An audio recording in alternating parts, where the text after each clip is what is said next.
خدائی فیصلہ سنو، اللہ کے قرآن کا فیصلہ سنو، اللہ کے کلام کا فیصلہ سنو۔ جس کا کان میرا کلام سننے کے لیے تیار نہیں، جس کو میرا قرآن سن کے مزہ نہیں آتا، جس کو میرا کلام سن کے حلاوت نہیں آتی، جس کو میرا کلام سن کے لذت نہیں آتی، جس کی روح تازی نہیں ہوتی، جس کو لطف نہیں آتا، جس کو کیف نہیں آتا، جس کو سرور نہیں آتا، جو میرا قرآن سننے کو تیار نہیں، جو میرا قرآن آنکھوں سے دیکھنے کو تیار نہیں، جو میرا قرآن سننے سمجھنے کے لیے تیار نہیں، آؤ پھر خدائی فیصلہ سنو۔ فرمایا اولئک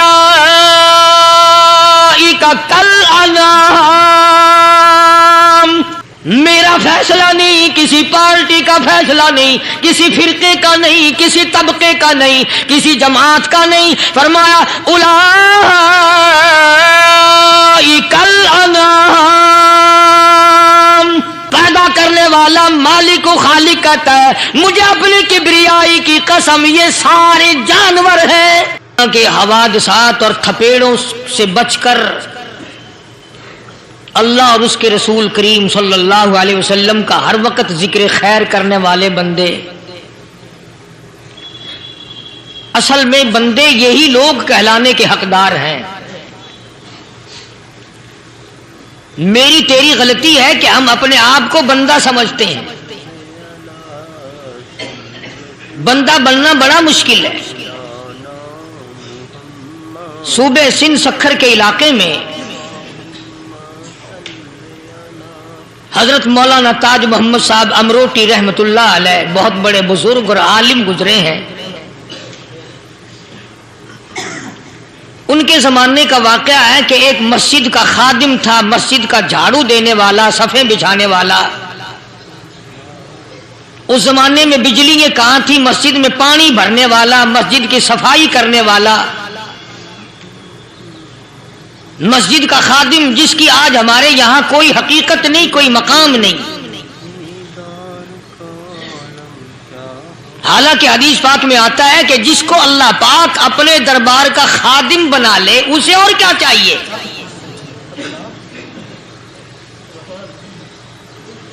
صدر کے ایوان صدر کے جھاڑو دینے والے کو فخر ہے میں ایوان صدر کا خادم ہوں، گورنر ہاؤس کے جھاڑو دینے والے کو فخر ہے میں گورنر ہاؤس کا خادم ہوں، کمشنر کے خادم کو فخر ہے میں کمشنر کا خادم ہوں، اور یہاں کوئی فخر نہیں کہ میں اس حکم الحاکمین کے دربار کا ایلچی ہوں۔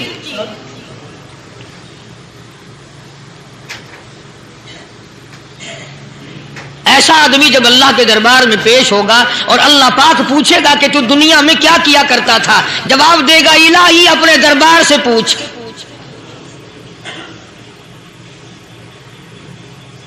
تو مسجد کا خادم تھا، نیک آدمی تھا، لوگوں کو اس کی حقیقت کا پتہ نہ تھا۔ اللہ والوں کی ایک یہ علامت بھی ہے، ایک یہ نشانی بھی ہے کہ وہ اپنے آپ کو چھپاتے ہیں، وہ لوگوں سے اپنے آپ کو مخفی رکھنا چاہتے ہیں۔ چنانچہ مسجد میں ایک خادم تھا، سکھر کے علاقے میں ایک مسافر آیا تو خادم نے اس کو روٹی بھی کھلائی، پانی بھی پلایا، خدمت بھی کی، اور عشاء کی نماز کے بعد اس مسافر کو کہنے لگا کہ میں تجھے مسجد میں نہیں رہنے دوں گا۔ اب وہ مسافر بڑا حیران کہ یار نیک آدمی معلوم ہوتا ہے، مجھے کھانا کھلایا، میری خدمت کی، اب یہ مجھے مسجد سے کیوں نکالتا ہے؟ اس نے کہا صاحب مسجد میں کسی کو سونے کی اجازت نہیں، میں مسجد میں نہیں رہنے دیتا کسی کو بھی۔ تو مسافر کہتا ہے کہ اس کے کہنے سے میں نکل تو گیا، دل میں میرے یہ کہ کوئی خاص بات ہے، ورنہ یہ آدمی نہ تو نفرت کرنے والا، نہ تکبر کرنے والا، نہ فخر کرنے والا ہے کوئی بات۔ پہلے زمانے میں لوگ سوچا کرتے تھے، اب تو ایک منٹ میں کفر کا فتویٰ لگا دیتے ہیں۔ اب اگر آج کوئی اس نیت سے کہہ دے مسافر کو کہ بھئی یہاں چوری ہو جاتی ہے، لاؤڈ اسپیکر چوری ہو جاتے ہیں، گھنٹے چوری ہو جاتے ہیں، لہذا مسجد میں نہ سو، اور کوئی مسیحت ہے تو پھر تھانہ ہویا کہ مسافر اس وقت تو نکل گیا اور دور جا کر کے عشاء کی نماز کے بعد پھر واپس آ گیا۔ تو مسجد کے خادم نے سارے دروازے بند کر لیے اور دروازہ بند سارے بند کر کے رات کو اللہ اللہ کرنے بیٹھ گیا. مسافر کہتا جب وہ کہتا تھا اللہ ہو کہتا اتنی روشنی مسجد میں ہوتی تھی کہ مجھے کڑی اور شتیر نظر آتے تھے.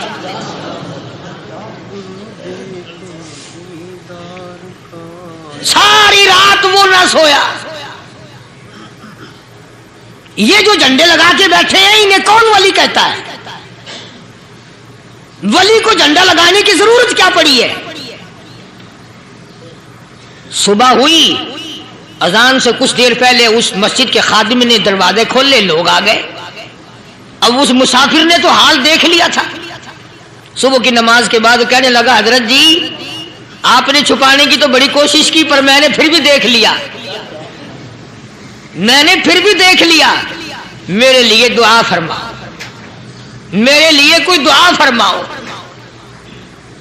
چنانچہ اس اللہ والے نے, اس مسجد کے خادم نے, اس ولی نے اس کے لیے دعا کیا کی؟ اللہ تعالیٰ تجھے انسان بنائے, اللہ پاک تجھے آدمی بنائے. اب وہ مسافر کہتا ہے کہ کمال ہو گیا, نہ میری دکان کے لیے دعا کی, نہ میرے مکان کے لیے دعا کی, نہ میرے دولت مند ہونے کی دعا کی, نہ میرے جنت میں جانے کی دعا کی, نہ میرے قبر سے عذاب سے بچنے کی دعا کی. یہ بھی کوئی دعا کہ اللہ تجھے بندہ بنائے؟ اب کون سا میں گدھا ہوں؟ یہ بھی کوئی میرے مطلب کی دعا کی ہے؟ وہ اللہ والا سمجھ گیا کہ اس نے میری دعا کی قدر نہیں سمجھی. مسجد میں بیٹھے تھے, پاس بازار تھا. اس اللہ والے نے اپنی ٹوپی اتار کر اس مسافر کے سر پہ رکھ دی اور کہا ذرا بازار میں جھانک مار جاتی پائی ہو, ذرا جھانکیو بازار میں. جب اس نے نظر ڈالی تو لوگ چل رہے ہیں, کوئی گدھے کی شکل, کوئی کتے کی, کوئی خنزیر کی, کوئی بھیڑیے کی, کوئی چتے کی, کوئی لومڑی کی, کوئی گدڑ کی شکل ہے. اچھا وہ مسافر بھی سیانا تھا, اس کو خیال آیا کہ میں اپنے آپ کو تو دیکھوں تو گدڑ نظر آیا. پھر اس اللہ والے کی دعا کی قدر ہوئی. تو اس پر یہ میں نے ذکر کر دی بات, ایک حکایت اللہ والے کی کہ ہم کوئی بندے ہیں. اب آپ لوگوں میں سے شانے آدمی یہ کہتے ہوں گے کہ جی تو نے تو بات بنا دی ممبر پہ بیٹھ کے, آدمی نہیں تو اور ہم کیا ہیں؟ آؤ ذرا قرآن کریم سے پوچھیں. فرمایا لہم قلوب لا یفقہون بہا, اللہ پاک جل شانہ فرماتے ہیں جس کا دل قرآن کریم سمجھنے کا عادی نہیں. لہم قلوب لا یفقہون بہا, جس کا دل قرآن سمجھنے کے لیے تیار نہیں. وَلَهُمْ أَعْيُنٌ لَا يُبْصِرُونَ بِهَا, جس کا کان اللہ کا قرآن سننے کے لیے تیار نہیں. أَمْ لَهُمْ آذَانٌ لَا يَسْمَعُونَ بِهَا, ام لہم آذان یسمعون بہا, جس کا کان خدا کا قرآن سننے کو تیار نہیں. خدائی فیصلہ سنو, اللہ کے قرآن کا فیصلہ سنو, اللہ کے کلام کا فیصلہ سنو. جس کا کان میرا کلام سننے کے لیے تیار نہیں, جس کو میرا قرآن سن کے مزہ نہیں آتا, جس کو میرا کلام سن کے حلاوت نہیں آتی, جس کو میرا کلام سن کے لذت نہیں آتی, جس کی روح تازی نہیں ہوتی, جس کو لطف نہیں آتا, جس کو کیف نہیں آتا, جس کو سرور نہیں آتا, جو میرا قرآن سننے کو تیار نہیں, جو میرا قرآن آنکھوں سے دیکھنے کو تیار نہیں, جو میرا قرآن سننے سمجھنے کے لیے تیار نہیں. آؤ پھر خدائی فیصلہ سنو. فرمایا اولئک کالانعام, میرا فیصلہ نہیں, کسی پارٹی کا فیصلہ نہیں, کسی فرقے کا نہیں, کسی طبقے کا نہیں, کسی جماعت کا نہیں. فرمایا اولئک الانعام,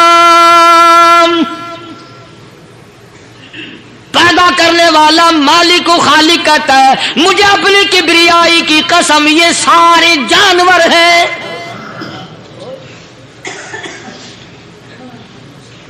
یہ سارے کے سارے جانور ہیں، یہ درندے ہیں جو ایک دوسرے کو چیر پاڑ کر کھاتے ہیں، یہ درندے ہیں جو ایک دوسرے کا خون پیتے ہیں۔ فرمایا بل ہم اضل، جانوروں سے بھی بدتر۔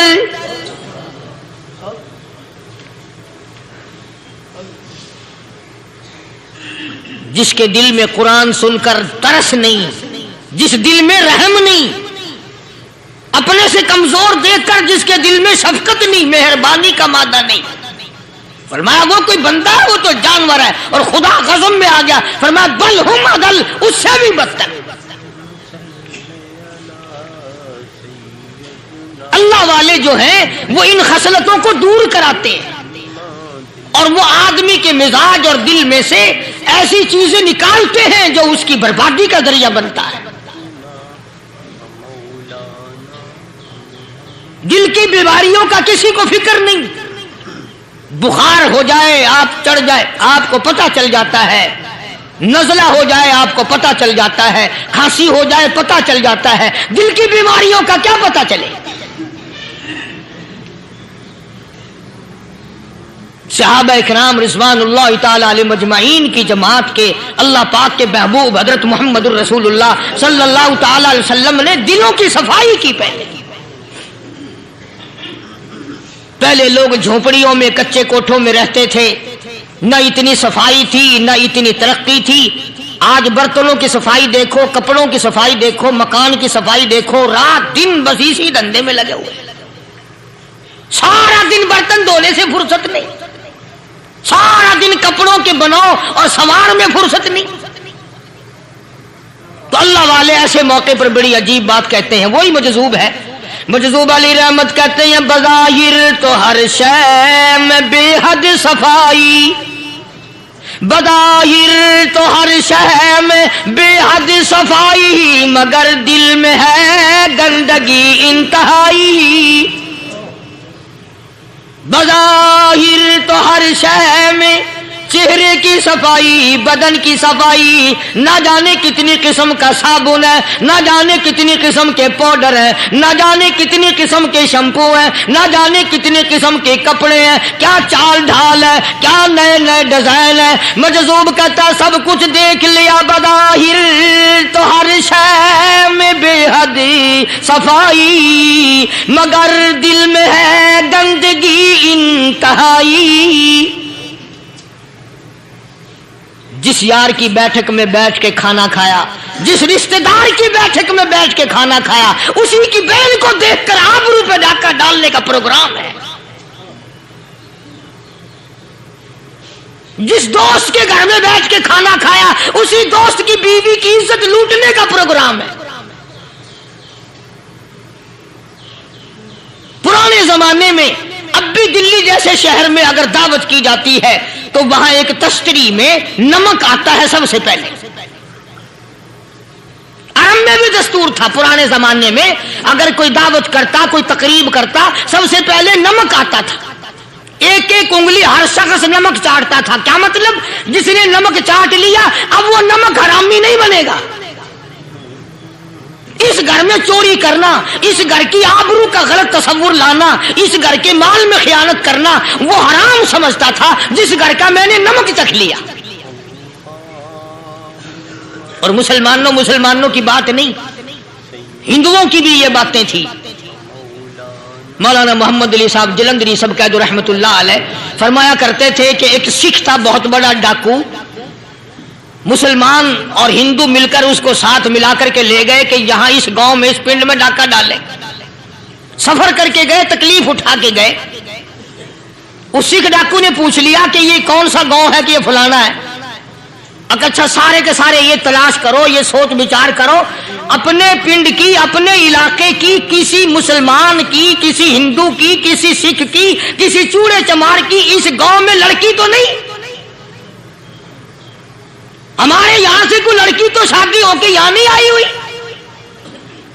ان ساروں میں سے کہنے لگا کہ ہمارے بھنگی کی لڑکی جمعدار کی یہاں آئی ہوئی ہے۔ کہنے لگا واپس چلو، بیٹی بیٹی ہے، چاہے بھنگی کی ہو یا نواب کی ہو۔ ارے کل بیٹی کا ڈولا دیا تھا، آج ڈاکہ ڈالیں گے، شرم نہیں آئے گی؟